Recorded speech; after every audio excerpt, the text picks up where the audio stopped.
వి gold trusted gold buyers మీరు తాకట్టు పెట్టిన బంగారాన్ని విడిపించి ఈ రోజు ఉన్న మార్కెట్ ధరకు కొనబడును.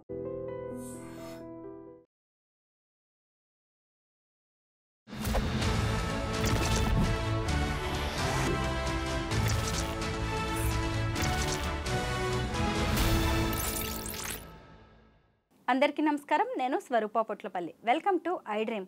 తాము చేసే పనిని ఓ ఉద్యోగం లాగానో, వృత్తి లాగానో, వ్యాపారం లాగానో, లేదంటే డబ్బు కోసమో, పేరు కోసమో చేసేవాళ్ళు ఉంటారు. కానీ దానిని ఓ సామాజిక బాధ్యతలా చేసేవాళ్ళు చాలా కొద్ది మంది ఉంటారు. సంధ్యా థియేటర్ ఘటన దేశవ్యాప్తంగా కలకలం రేపింది. అయితే అసలు పిల్లాడిని తీసుకొని ఆమె ఎందుకు వెళ్ళింది సినిమాకి అంటూ అన్నవాళ్లే తప్ప సినిమా ఇండస్ట్రీని కానీ, అల్లు అర్జున్ని కానీ తప్పు పట్టిన వాళ్ళు, నిలదీసిన వాళ్ళు అతి తక్కువ మంది. కానీ జనం తరఫున ఒకే ఒక్క వాయిస్ వినిపించిన వ్యక్తి సీనియర్ అడ్వకేట్ పాడూరి శ్రీనివాసరెడ్డి గారు. ఆయన ఈ ఘటనలో జరిగిన తప్పుల్ని ఎత్తి చూపుతూ ప్రభుత్వం చేయాల్సినవేంటో కూడా చెబుతూ ఏకంగా తెలంగాణ హైకోర్టుకు వెళ్లారు. అసలు బెనిఫిట్ షోస్ ఎందుకు? వీటి వల్ల ప్రజలకు ఒరుగుతున్నదేంటి? టికెట్ల రేట్లు ఎందుకు పెంచుతున్నారు? ఆ డబ్బంతా ఎటుపోతుంది? ఎవరికి న్యాయం జరుగుతుంది వీటి వల్ల అంటూ తన వాయిస్ వినిపించారు. వీటన్నిటి మీద కూడా తెలంగాణ హైకోర్టులో పోరాడారు. ప్రస్తుతం ఆయన నాతో పాటు ఉన్నారు. శ్రీనివాసరెడ్డి గారితో మాట్లాడి ఈరోజు అనేక విషయాలు తెలుసుకుందాం. సార్ నమస్తే. నమస్తే మేడం. నమస్తే. అసలు పుష్ప థియేటర్ ఘటనని మనం ఎప్పటికీ మర్చిపోలేము. అసలు ఈ సినిమా పాన్ ఇండియా లెవెల్లో దేశవ్యాప్తంగా ఇంటర్నేషనల్ రేంజ్కి కూడా మన టాలీవుడ్ని తీసుకువెళ్ళింది. అక్కడి వరకు మనం అప్రిషియేట్ చేయాల్సిందే. కానీ సంధ్యా థియేటర్ తొక్కిసలాటలో రేవతి అనే ఆమె చనిపోయినప్పుడు అందరూ ఒక మహిళని తప్పుపట్టారే తప్ప అసలు అక్కడ తీసుకోవాల్సిన జాగ్రత్తలు ఏంటి, ప్రభుత్వం ఎలా స్పందించింది, ఇండస్ట్రీ పెద్దలు ఏం చేశారు, అల్లు అర్జున్ వ్యవహరించిన తీరు కరెక్టేనా అని గట్టిగా మాట్లాడిన వాళ్ళు ఎవరూ లేరు. అలాంటి టైంలో మీరు వచ్చారు సీన్లోకి. ఆ టైంలో మీరు కోర్టుకు వెళ్ళారు, మీ వాయిస్ వినిపించారు. ఎందుకు సార్ మీరొక్కరే ఇంత తీసుకోవాల్సి వచ్చింది? ఒక ముందడుగు ఎందుకు వేశారు మీరు?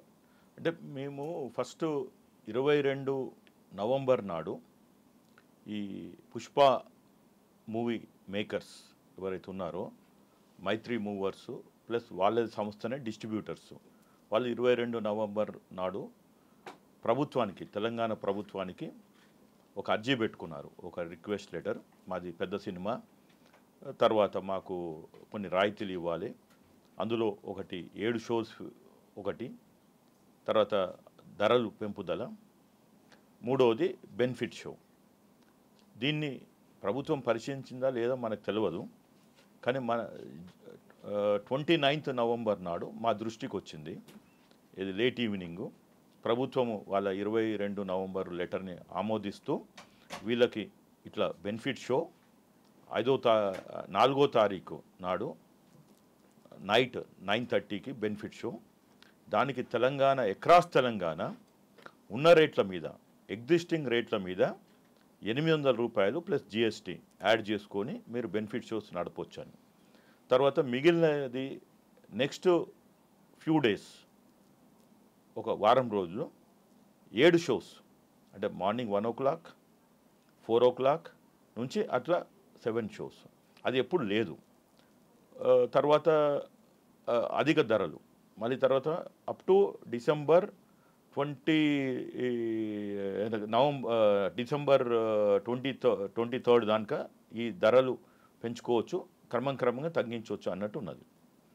నేను ఫస్ట్ నా దృష్టికి రాగానే నేను ఈ బెనిఫిట్ షో మీద 800 రూపాయలు, సరే దాతలు డబ్బులు ఇస్తారు, చాలామంది దాతలు ఉన్నారు, మనకి సాంప్రదాయంగా వచ్చేది అది. ఎవరికైనా డబ్బులు ఎక్కువ ఉంటే మంచి దానికి ఇవ్వండి కార్యక్రమానికని, అది మనకి మన సంస్కృతిలోనే ఉన్నది. సో దాన్ని అడ్వాంటేజ్గా తీసుకొని వీళ్ళు బెనిఫిట్ షో పెట్టారు. సరే ఎక్కడికి ఆ బెనిఫిట్ అనేది అదొక నా మదిలో వచ్చింది, మైండ్లోకి. రెండోది వచ్చింది, అప్పుడు కోల్డ్ వేవ్ నడుస్తుంది. ఇప్పుడు ఉన్నది ఎట్లయితుందో రోజు మనకి పేపర్లో చెప్తుంటారు. కోల్డ్ వేవ్ ఉన్నప్పుడు నార్మల్గా ఏమంటారంటే మీరు బయటికి వెళ్ళకండి. ఎట్లయితే ఎండాకాలంలో కూడా మనకి ప్రభుత్వాలే చెప్తుంటాయి, అప్పుడు సన్ స్ట్రోక్ వస్తుంది, మీరు బయటికి వెళ్ళకండి, అవసరం ఉంటే వెళ్ళండి అని. అట్లా కోల్డ్ వేవ్ ఉన్నప్పుడు కూడా చెప్తుంది, మీరు బయటికి వెళ్తే కూడా మఫ్లరో, స్వెటరో, మంకీ క్యాపో లేకుంటే ఇంకేదన్నా ఇట్లా చేసుకోండి. మార్నింగ్ వాకర్స్ కూడా చెప్తారు, మీరు వెళ్ళకండి, కొంచెం సన్లైట్ వచ్చినాక 7:30కి అట్లా వెళ్ళండి, లేకుంటే ఇంట్లోనే చేసుకోమని వాళ్ళ డాక్టర్స్ కూడా చెప్తారు. అలాంటప్పుడు ఈ 1 o'clock 1 AM 4 AM షోస్ అని దాని మీద మా అభ్యంతరాలు ఉన్నాయి. సో ఇవన్నీ కూడా నేను ఒక 30వ తారీఖు నాడు నా లెటర్ హెడ్ మీద స్పెషల్ చీఫ్ సెక్రటరీ హోమ్ ఎవరైతే ఈ జీవో సంతకం చేశారో మెమో 29 నవంబర్ మెమో, ఈ ధరల పెంపుదల, ఈ ఎర్లీ మార్నింగ్ షోస్ ఇవన్నిటిని నా అబ్జెక్షన్స్ రైజ్ చేస్తూ ఇది ప్రైమా ఫేసియా ఒకటి GO 120, GO 10, over and above cinematography act plus human rights ఇవన్నిటికి వయలేషన్స్ ఉన్నాయి. హ్యూమన్ రైట్స్ కూడా ఏమవుతుందంటే మనకి తెలియదు, చాలా మందికి అవగాహన ఉండకుండా వాళ్ళంతలో వాళ్ళు అక్కడ ఒక డేంజర్ ఉందని చెప్పి అది ప్రభుత్వం హెచ్చరించాలి, లేకుంటే మనం వెళ్ళిపోతాం అట్లా. సో ఇది ఇవన్నిటిని మేము చెప్తూ మేము నా లెటర్ హెడ్ మీద లెటర్ అంటే ఈమెయిల్ ద్వారా నా లెటర్ పంపించాను. ఎవరికి? ఒకటి రవి గుప్తా గారికి, special chief secretary home, who has signed the memo. రెండోది డీజీపీ గారికి కూడా, ఎందుకంటే మేము యాంటిసిపేట్ చేశాను లా అండ్ ఆర్డర్ ప్రాబ్లం వస్తుంది, తర్వాత ఈ కోల్డ్ వేవ్ తోటి అంటే వ్యాధులు రావచ్చు, ఏమన్నా ఇట్లనే కోల్డ్, కాఫు, దగ్గు, పర్షం అంటాము ఇలాంటివి. So you have to take care of అని వాళ్ళకి మళ్ళీ డీజీపీ గారికి రాశాం. స్పందన రాలే. 1 నవంబర్ నాడు నా దగ్గర ఒక క్లయింట్ వచ్చారు, Satish Kamal, who is a senior journalist and is a president of Telangana journalist forum. వారు ఒక సోషల్ యాక్టివిస్ట్గా నా దగ్గరికి వస్తే I have taken up the cause. నేను లెటర్ రాస్తే కూడా స్పందించలేదు, let's go to the court అని ఒక రిట్ పిటిషన్ వేయటం జరిగింది. 2 డిసెంబర్ నాడు మేము రిట్ పిటిషన్ దాఖలు చేశాము హైకోర్టులో, తెలంగాణ హైకోర్టులో. మొత్తం ఆ మెమోని ఛాలెంజ్ చేస్తూ 29th నవంబర్ తెలంగాణ ప్రభుత్వం ఇచ్చిన మెమోని ఛాలెంజ్ చేస్తూ మేము మా రిట్ పిటిషన్ వేసాము. 3వ తారీఖు నాడు డిసెంబర్ 3 నాడు అడ్మిట్ అయింది. నేను వాదనలు వినిపించాను, మాది అడ్మిట్ అయింది. మేము అక్కడ వెరీ క్లియర్గా, ఎందుకంటే I don't want to come in between the cinema makers, cinema goers, కానీ అక్కడ మళ్ళీ న్యాయం చేయాలి, న్యాయ పోరాటం చేయాలి. కాబట్టి మేము సినిమాని ఆపదలుచుకోలే. వి సెడ్ మాకు పోస్ట్ పోన్మెంట్ అవసరం లేదు, cinema let the cinema go. కానీ ఒకటి ఏంది అంటే బెనిఫిట్ షోకి రావాల్సిన వచ్చిన డబ్బులు అవి ఎవరి ఖాతాలకు వెళ్తున్నాయి. ఆ ప్రశ్నకి కోర్టు ఏమన్నదంటే, సరే మీరు ఇప్పుడు బెనిఫిట్ షోని ఆపాలంటున్నారు, రేపు మేము ఆపదలుచుకోలేదు, let the benefit show also continue. ఎందుకంటే టికెట్స్ బుక్ చేసుకున్నారు, ఇంక్లూడింగ్ మీ ఆల్సో, నేను కూడా టికెట్ బుక్ చేసుకున్నా.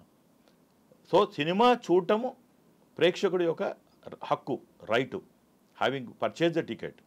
So I said I'm not here to press to stop the movie, so including benefit show also. So అది continue కావాలి. కానీ దానికి వచ్చే డబ్బులు ఎక్కడికి పోతున్నాయి? అది someone should not benefit, it should go for a noble cause. అంటే అది నోబుల్ కాజ్ అంటే సీఎం రిలీఫ్ ఫండో, లేకుంటే పిఎం కేర్ అని ఉంటుంది, లేకుంటే ఇంకేదైనా ఆపత్తులు, విపత్తులు, మనకి వరదలు వచ్చినప్పుడు, ఇంకేదైనా కరువు అలాంటివి వచ్చినప్పుడు దానికి వాడుతుంటారు. సో అలాంటి ఒక నోబుల్ కాజ్కి వెళ్ళాలి. సో అది మేము అడిగితే వాళ్ళు జడ్జి గారు ఏమన్నారంటే, fine, we will get the data. కాబట్టి మేము మూవీ ఆపలేదు, ఇది బెనిఫిట్ షో. కానీ 1 గంటకి morning, early morning 1 AM 4 AM అని ప్రెస్ చేశాము. అది కూడా హ్యావింగ్ పర్చేజ్ ద టికెట్స్. ఇది నడవనియండి ఈ సినిమాకి, ఎందుకంటే కొద్ది రోజులే, 3-4 రోజులే, చాలా మంది టికెట్లు కొనుక్కున్నారు. కాబట్టి అది కూడా మేము ఆపలేదు. కానీ నెక్స్ట్ సినిమాలకు ఇవ్వద్దు అని చెప్పాం. నెక్స్ట్ సినిమాలకి ఇవ్వద్దు, ఎందుకంటే అది జడ్జి గారు ఒప్పుకున్నారు. వారు ఏమన్నారంటే, నేను ఇంట్రీమ్ ఆర్డర్ పాస్ చేస్తాను, సరే ఇప్పుడు మీరు సినిమా ఆపట్లేదు కదా అంటే అక్కడికి క్లియర్గా ఉన్నాం. సో మాది అడ్మిట్ అయింది, ఆ రోజు అడ్మిట్ అయింది. 17 డిసెంబర్కి తదుపరి వాదనలు ఉన్నాయి.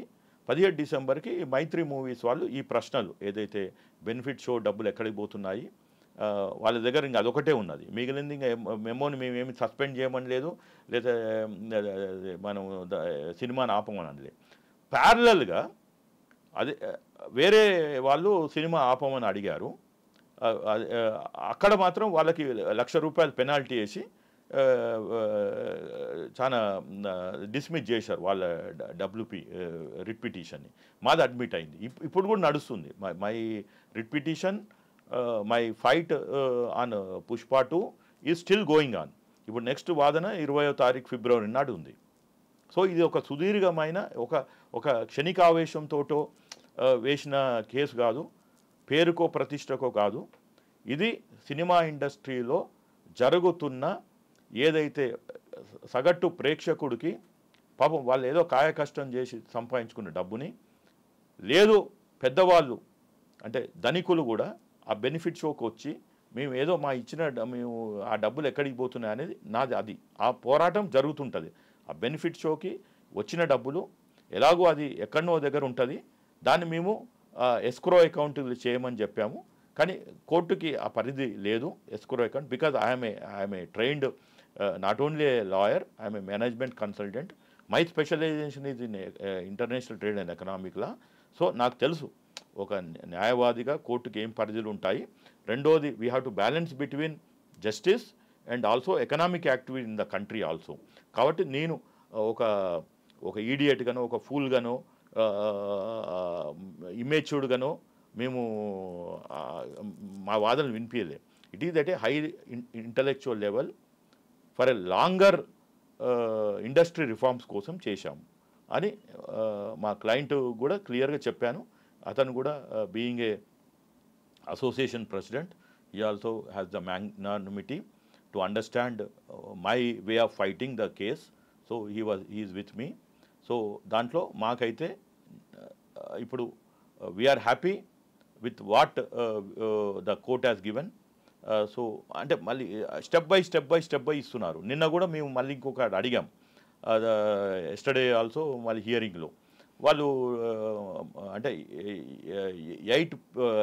11 PM to 11 AM below 16 years should not be allowed in to theatres అని వెరీ క్లియర్గా చెప్పారు.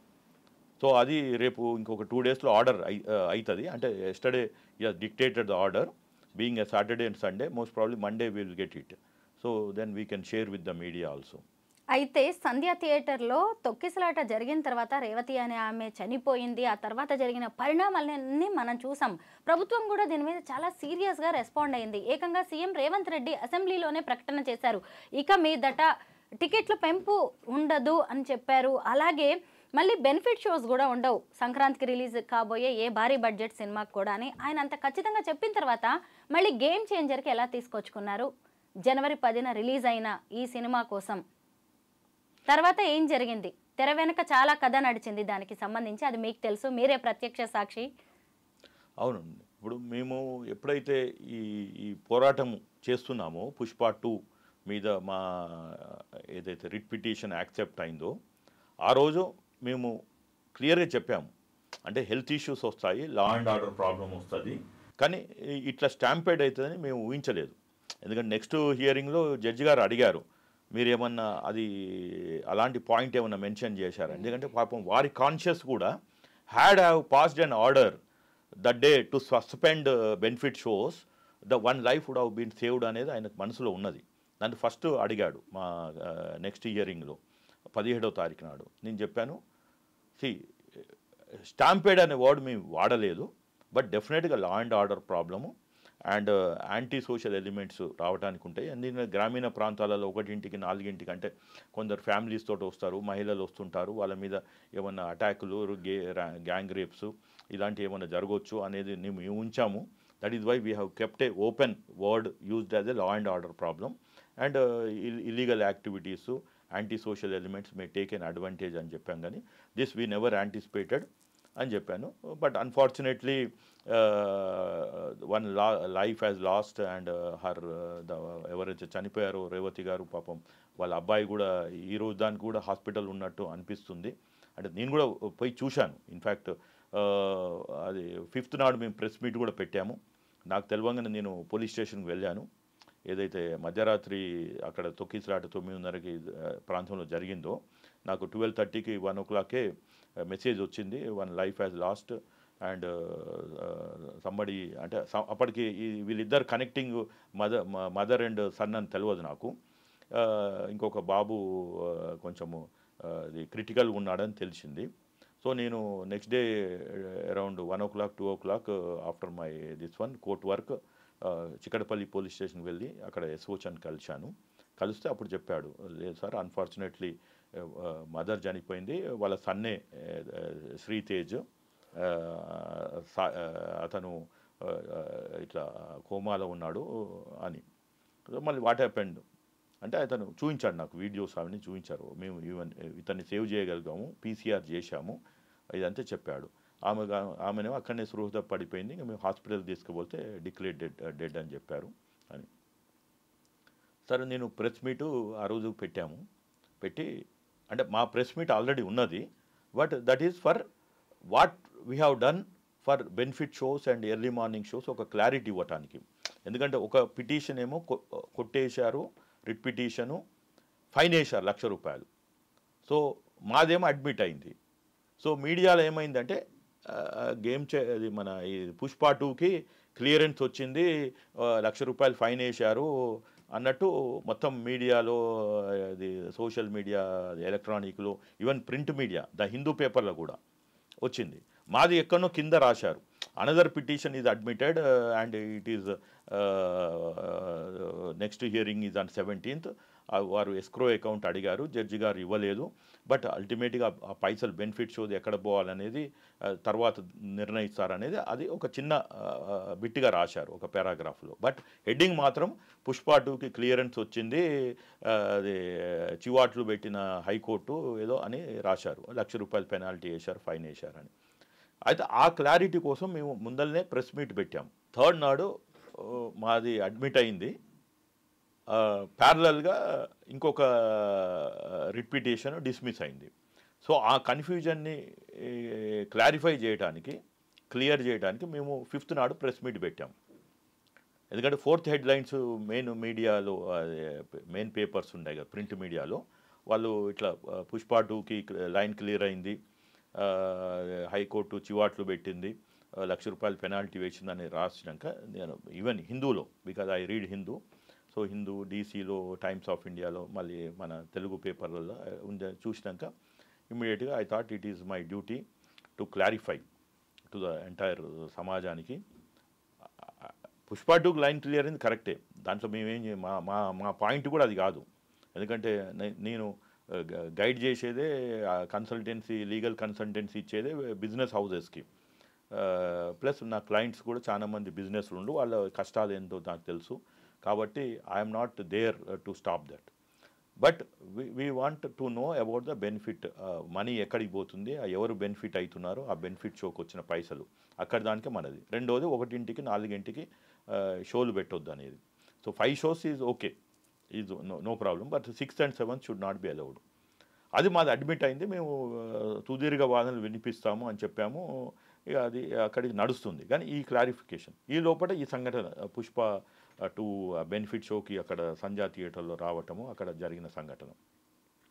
సో మేము 5వ తారీఖు పెట్టిన ప్రెస్ మీట్లో మేము చెప్పవలసిన కంటెంట్ కన్నా ఆ పుష్ప 2లో తొక్కిసలాట్లో మహిళ చనిపోవటము, అక్కడ మెయిన్ విలేకరులు అడిగిన ప్రశ్నలు అవి.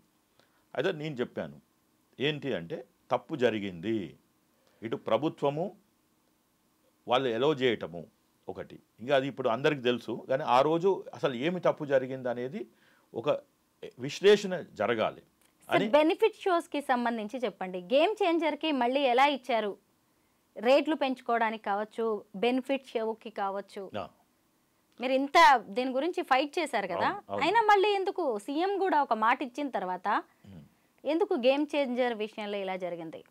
అదే ఇప్పుడు అది 8th January నాడు మళ్ళీ ఈ దిల్ రాజు గారి ఆఫీస్ నుంచి, అంటే శ్రీ వెంకటేశ్వర క్రియేషన్స్ లేకుంటే శ్రీ వెంకటేశ్వర డిస్ట్రిబ్యూటర్సు, వాళ్ళు 8th January నాడు మళ్ళీ తెలంగాణ రాష్ట్ర ప్రభుత్వానికి స్పెషల్ చీఫ్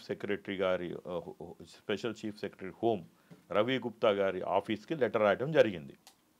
మళ్ళీ సర్ప్రైజింగ్గా అదే రోజు 8th January నాడే మళ్ళీ గవర్నమెంట్ మెమో ఇచ్చింది. అది ఇక్కడ 1ంటి షో తీసేశారు, బెనిఫిట్ షో తీసేశారు, కానీ 4 o'clock షో పెట్టారు. 4 o'clock తర్వాత ఏం చేశారు, ధరలు పుష్ప 2కి పెంచినట్టు పెంచలే, కానీ ధరలు పెంచారు. నేను నా జీవో ఎప్పుడైతే నా దృష్టికి వచ్చిందో జీవో, మళ్ళీ సేమ్ మా క్లయింట్ ఎవరైతే ఉన్నారో సేమ్ సతీష్ కమాల్, అప్పుడు మేము దీన్ని ఏం చేద్దాము, ఎందుకంటే 10వ తారీఖు సినిమా రిలీజు, 8 రాత్రి డిస్కషన్ జరుగుతుంది. నేనేమో లేను, I was out of station, వేరే కోర్టు పని మీద ఢిల్లీలో ఉన్నాను. సో అప్పుడు లంచ్ మోషనే ఉన్నది, మూవ్ చేయాలి. 9th నాడు లంచ్ మోషన్ మూవ్ చేశాం, మా అసోసియేట్ ద్వారా లంచ్ మోషన్ మూవ్ చేశాం. అంటే మీరు చెప్పిందే, ప్రభుత్వము ఇచ్చిన జీవోనే అది, అంటే రేవంత్ రెడ్డి గారు ఇచ్చిన జీవో కాదు అది. సీఎం సంతకం పెట్టరు, మినిస్టర్ సంతకం పెట్టరు, సెక్రటరేట్ నుంచి బయటకు వస్తుంది జీవో. అయితే ఆ జీవో ముఖ్యమంత్రి గారికి తెలవకుండా వచ్చిందా, లేకుంటే ముఖ్యమంత్రి గారి మీద కుట్ర చేశారా ఏంటిది మనకు తెలియదు. నాకు అంత అవసరం కూడా లేదు. ఒక అడ్వకేట్గా నేను నాకు ఉన్న సమాచారము మళ్ళీ 4కి 4 AM ఏదైతే హైకోర్టు ముందల జీపీ హోమ్ అంటాము, గవర్నమెంట్ ప్లీడర్ హోమ్ కూడా చెప్పారు ఏమని, sir hence fourth sem statement CM గారు అసెంబ్లీ మీద అసెంబ్లీ వేదికగా చేసుకొని చెప్పిన స్టేట్మెంటే అదే రిపీట్ చేశారు. కానీ 8th జనవరి నాడు కాగితం మీద వేరే తిరుగుంది. ఎర్లీ మార్నింగ్ షోస్, మళ్ళీ అధిక ధరలు ఇవి ఉన్నాయి. సో మేము మళ్ళీ హౌస్ మోషన్ మూవ్ చేశాం 9th జనవరి నాడు, ఈ జీవోన్ ఛాలెంజ్, ఈ మెమోన్ ఛాలెంజ్ చేస్తూ. మీరు 10th నాడు మళ్ళీ సుదీర్ఘ వాదనలు వింటాము, మీ సీనియర్ని తీసుకొని రండి అని మా అసోసియేట్కి చెప్తే, దెన్ మా అసోసియేట్ ప్లస్ నేను ప్లస్ ఇంకొకళ్ళిద్దరు కూడా కేసులు వేశారు, ఇది గేమ్ చేంజర్ని ఛాలెంజ్ చేస్తూ. వాళ్ళే వేరే ఉన్నాయి, వాళ్ళ ఇష్యూస్ వేరే ఉన్నాయి ఇంకా, కానీ మేము అందులోకి పోలేదు. మాది ఒకటి క్లియర్గా, ఈ ఎర్లీ మార్నింగ్ షోస్ వద్దు, 4 సినిమా షోస్ మ్యాక్సిమం ఉంటే 5వ షోకి ఇవ్వండి. ఇట్లా 6, 7 ఇవ్వటంతో ప్రజలు హెల్త్ ఇష్యూస్ వస్తున్నాయి, కుటుంబాలలో ప్రాబ్లమ్స్ వస్తున్నాయి. వాడు పొద్దుగాల సినిమా చూసి వచ్చి ఇటు ఉద్యోగానికి పోలేడు, పిల్లల్ని తీసుకొని పోతే వాళ్ళు చదువుకు పోలేరు, కానీ సినిమా చూడాలని ఒక ఆతృత ఉంటుంది చూడాలని. సో ఇదన్నీ కామన్ మ్యాన్కి కొన్ని కష్టము, అంటే డెసిషన్ మేకింగ్ అనేది అనుభవంతో వచ్చేది. వాళ్ళు పాపం 20, 30, 35 ఏండ్ల మహిళలు, ఇప్పుడు ఆమె చనిపోయిన ఆమె కూడా చూస్తే her age is 35, maybe her husband maybe another 3-4 years ఉంటాడు, అంటే 40 లోపట. ఆ పిల్లలు ఇప్పుడు ఆయన హాస్పిటల్లో ఉన్న అబ్బాయి 10 years, అరౌండ్ 7, ఒకళ్ళు 7 అంటున్నారు, వాళ్ళు 8 అంటున్నారు, 10 అంటున్నారు. అతను 3-4 ఏళ్ళప్పుడు ఆ పుష్ప 1 సినిమా చూసిండు. అది భయంకరంగా అతని మనసులో నాటుకొని పోయింది అంత చిన్నప్పుడు. మనకు అందుకనే చిన్నప్పుడు తల్లిదండ్రులు కాకుండా ఆ ఉమ్మడి కుటుంబాలలో తాతమ్మలో లేదా అమ్మమ్మలో నాయనమ్మలో నేర్పించేవాళ్ళు, మంచి నేర్పించేవాళ్ళు. అంటే రాముడు కృష్ణుడు అని, లేకుంటే పురాణాల గురించి మంచి చెడుకు వ్యత్యాసం చెప్పేవాళ్ళు. కానీ ఇప్పుడు చెప్పలేకపోతున్నారు ఎవరు. ఒక తరముకి మిస్ అయింది, వాళ్ళు ఇవాళ పేరెంట్స్ అయ్యారు, వాళ్ళ పిల్లలకి ఏం చెప్పలేకపోతున్నారు. పిల్లలు ఏది అడిగితే ఇది చేస్తున్నాము, లేదా మనకేం దోస్తే మనం చేస్తున్నాము. ఈ సినిమా చూడాలి ఇలా మధ్యరాత్రి అంటే పోవాలి, లేదు పిల్లలు అడిగినారు కదా మళ్ళీ వాళ్ళు ఏమన్నా అంటే గార్వం. అంతకుముందుకు పూర్వం 8 మంది 10 మంది ఉండేవాళ్ళు, అవి ఏమి లేవు, బాధ్యతలు ఉన్నాయి, ఆప్యాయతలు ఉన్నాయి, కానీ ఈ ప్యాంపరింగ్ ఇవి లేవు. ఇప్పుడు ఏంది, సింగిల్ చైల్డ్ 2 చైల్డ్ కాబట్టి కంపల్సరీ వాడు అడిగింది ఇవ్వాలి, వాడి కోసమే కదా మనం బతుకుతున్నాము, వాడికి చిన్న చిన్న కోరికలు తీర్చలేకుంటే మనము ఎందుకు అన్నట్టు ఏదో తీసుకెళ్ళి ఇస్తున్నారు. పెద్ద పెద్ద ఇచ్చే పరిస్థితులు లేరు ఇప్పుడు. మధ్యతరగతి కుటుంబం వాడికి ఒక కారు కొనియాలి, బైక్ కొనియాలంటే కూడా కష్టమైపోయింది. తులం బంగారం 70,000 80,000 అయింది. కనీసం ఓ బర్త్డేకి ఒక కేకు, లేకుంటే సినిమా టికెట్ 1000 రూపాయలు 2000 గామాత్రం కొనియకుంటే ఎట్లా అని చేస్తున్నారు. దీన్ని సైకలాజికల్గా ఈ సినిమా ఇండస్ట్రీ వాళ్ళు క్లియర్గా అర్థం చేసుకున్నారు. మధ్యతరగతి కుటుంబం వాళ్ళు ఎలాగూ ఇప్పుడు బంగారం కొనే పరిస్థితులు లేరు, కార్లు కొనే పరిస్థితులు లేరు, బైకులు కొనే పరిస్థితులు లేరు. ఇల్లు అయితే ఇంకా అయిపోయింది. ఇప్పుడు మీరు ఎక్కడ చూసినా ₹1,00,00,000 తక్కువ హైదరాబాద్ దొరకలేదు.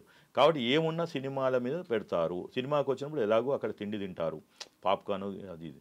సో వాళ్ళకి ఉన్న ఎంటర్టైన్మెంట్ కాస్తో కూస్తో ఉన్నది. వీకెండ్ కష్టపడి తర్వాత వచ్చి మనకే డబ్బులు కట్టాలి అని ఒక మైండ్ సెట్కి వచ్చారు. సో అది మళ్ళీ ఏం చేశారు, 8 జనవరి నాడు ప్రభుత్వం మీద ఒత్తిడి పెట్టారా అంటే, ప్రభుత్వం అంటే ఇక్కడ ముఖ్యమంత్రి గారు కాదు, ఆయన క్లియర్గా ఉన్నాడు. Is a young chief minister, dynamic chief minister, first time chief minister. I don't think he don't require any favours from film industry. ఆయన క్లియర్గా చెప్పాడు. అల్లు అర్జున్ని అరెస్ట్ చేసిన నాడే చెప్పాడు, మాకు సినిమా ఇండస్ట్రీ గ్లామర్ అవసరం లేదు, నేనే సెలబ్రిటీని, నాకే ఫ్యాన్స్ ఉన్నారని ఇండియా టుడే వేదికకి ఢిల్లీగా చెప్పిన వ్యక్తి. నాకు తెలిసి ఆయన యూటర్న్ తీసుకోడు అనుకుంటున్నాను. సరే, ఆయన ప్రత్యర్థులు యూటర్న్ తీసుకున్నారు. కాబట్టి ఇక్కడ ఒక సమగ్ర విచారణ జరగాలి. రవి గుప్తాని ఒకవేళ ముఖ్యమంత్రికి తెలిసి ఉంటేనేమో అతను చెప్పాలి, నాదే ఉందండి ఇప్పుడు నేను ఛాలెంజ్ చేస్తున్నా, నేను ఛాలెంజ్ కూడా చేసిన. రవి గుప్తా గారు, మీరు సొంత నిర్ణయం తీసుకున్నారా లేదా ముఖ్యమంత్రి గారు అడిగారా మిమ్మల్ని అంటే, ఆయన ఇప్పటిదాకా చెప్పలే. అంటే అతను సొంత నిర్ణయం తీసుకున్నాడు. ఎందుకంటే వీళ్ళందరూ అపాయింట్ చేసింది ఎవరు, బీఆర్ఎస్ గవర్నమెంట్. వీళ్ళు ఏం చేస్తున్నారు, రేవంత్ రెడ్డికి చెడ్డ పేరు తీసుకురావడానికి, కాంగ్రెస్ పార్టీకి చెడ్డ పేరు తీసుకురావడానికి ఎవరో బయట నుంచి వీళ్ళని తోలుబొమ్మలుగా, puppets, bureaucrats become puppets of BRS, former BRS rulers. కాబట్టి అది జరుగుతుంది.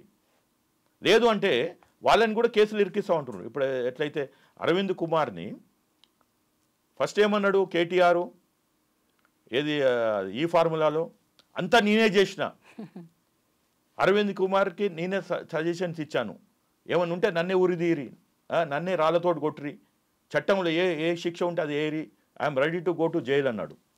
మళ్ళీ ఇవ్వాలనేమో నాకేం తెలియదండి, మా వాళ్ళు నాకు చెప్పకుండా వాళ్ళే డబ్బులు హెచ్ఎండి అని తీసుకుపోయినరు, ఆ బ్యాంకు మేనేజర్ దగ్గరికి పోయినరు, వాళ్ళతో సంతకాలు పెట్టించిండ్రు, డబ్బులు కట్టేసిండ్రు, నాకేం తెలియదు, నేను ముద్దపప్పుని శుద్ధ పూసని అని మాట్లాడుతున్నాడు.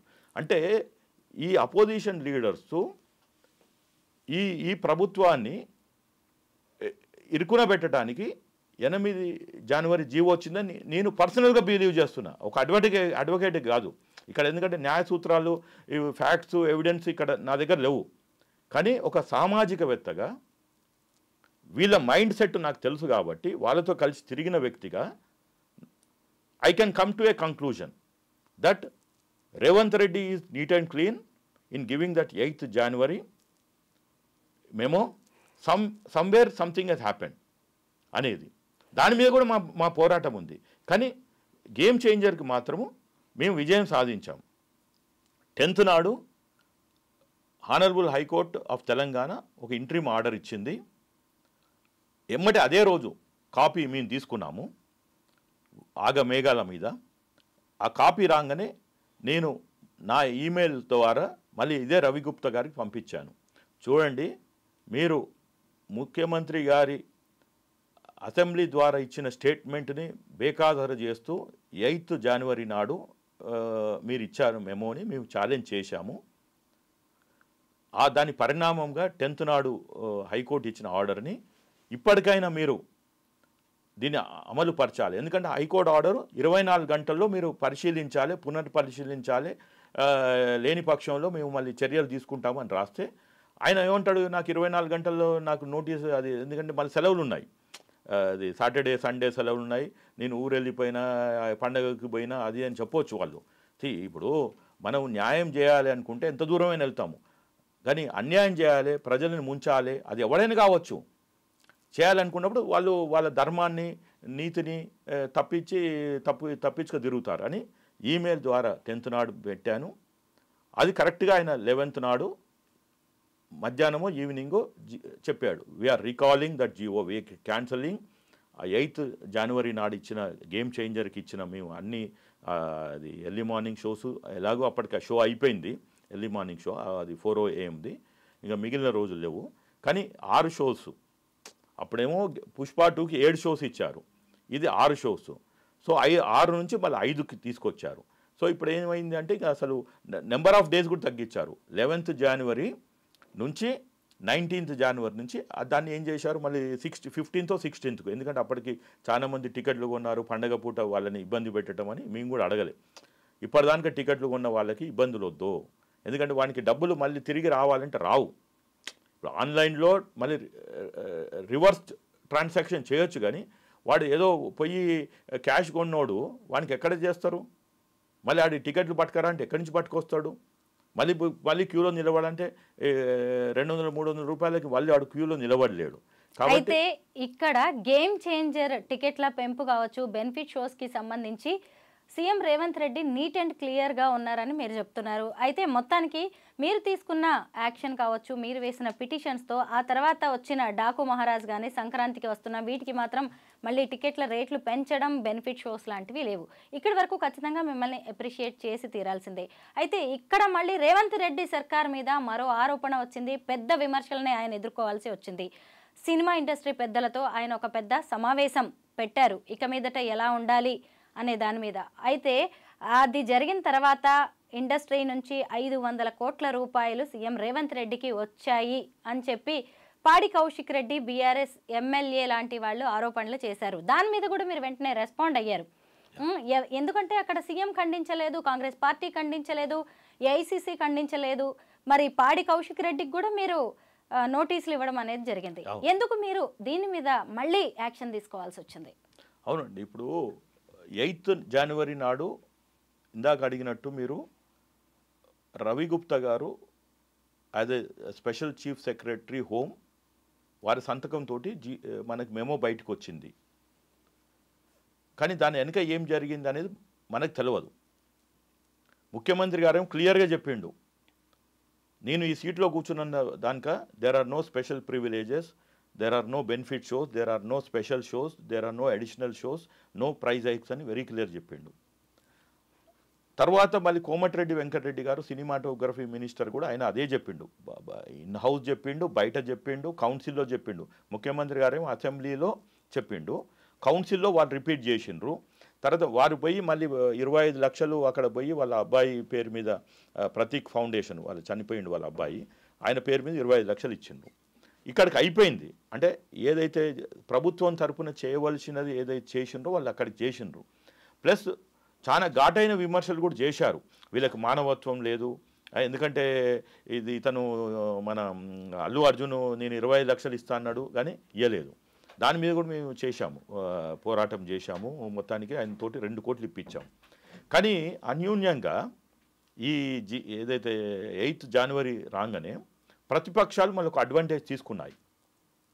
ఏమని? పాడి కౌశిక్ రెడ్డి ఒక వీడియో రిలీజ్ చేశాడు, అందులో క్లియర్గా రేవంత్ రెడ్డి గారు సినిమా ఇండస్ట్రీని బ్లాక్మెయిల్ చేసి దిల్ రాజుని అడ్డం పెట్టుకొని 500 కోట్లు వసూలు చేశాడు అని. ఫస్ట్ చూడంగానే ఒక కామన్ మ్యాన్కి, ఎందుకంటే ఆయన చెప్పే విధానము నరేషన్ కూడా అట్లా అనిపించింది. అనగానే ఫస్ట్ 500 కోట్లు ఎందుకు తీసుకుంటాడు అంటే, ఇప్పుడు ఢిల్లీ ఎలక్షన్స్ జరుగుతున్నాయి, కాంగ్రెస్ పార్టీకి అవసరం ఉంటుందేమో. రెండోది కరెక్టే కదా, సినిమా వాళ్ళకి చెప్పడం ఒకటి మళ్ళీ చేసేది ఒకటి. కాబట్టి ఈ దిల్ రాజుకి ఇప్పుడు ఆయనకు ఒక పదవి ఇచ్చారు కదా, చైర్మన్ తెలంగాణ డెవలప్మెంట్ ఫోరం, కాబట్టి వీళ్ళందరితో ఎక్కడో మీటింగ్ పెట్టాడేమో, పెట్టి వాళ్ళందరితో వసూలు చేయించి అవన్నీ మూటగట్టి రేవంత్ రెడ్డి గారికి ఇస్తే రేవంత్ రెడ్డి గారు ఫ్లైట్లో తీసుకుపోయి ఢిల్లీలో ఇచ్చాడేమో అని అట్లా ఒక అంటే విజువల్స్ వస్తాయి. ఇప్పుడు చెప్పంగానే మైండ్లో ఒక్కొక్కరు 4.5 కోట్ల ప్రజలు 4.5 కోట్ల విధాలుగా ఆలోచించరు. ఇప్పుడు నేను చదువుకున్నోనే అది చదవంగానే అర్థం చేసుకుంటాం. కొన్నిసార్లు ఏమైందంటే అవతల వ్యక్తి చెప్పిన దాన్ని మనం నమ్మి మన విజ్ఞత కోల్పోతాం. ఇమ్మీడియట్గా మళ్ళీ అంటే ఒక స్ప్లిట్ సెకండ్లో ఉండొచ్చేమో నిజము అని ఆ ఒపీనియన్ అనేది ఫస్ట్ ఒపీనియన్ ఫిక్స్ అయిపోతుంది, for ever it will not be removed. అందుకని మన వాదనలు వినిపించేటప్పుడు కూడా ఫస్ట్ 30 seconds 1 minute ఆ జడ్జికి ఏమి చెప్తామో ఆ మైండ్లోకి వెళ్ళిపోతుంది, జడ్జి గారికి ఏం చెప్తాము.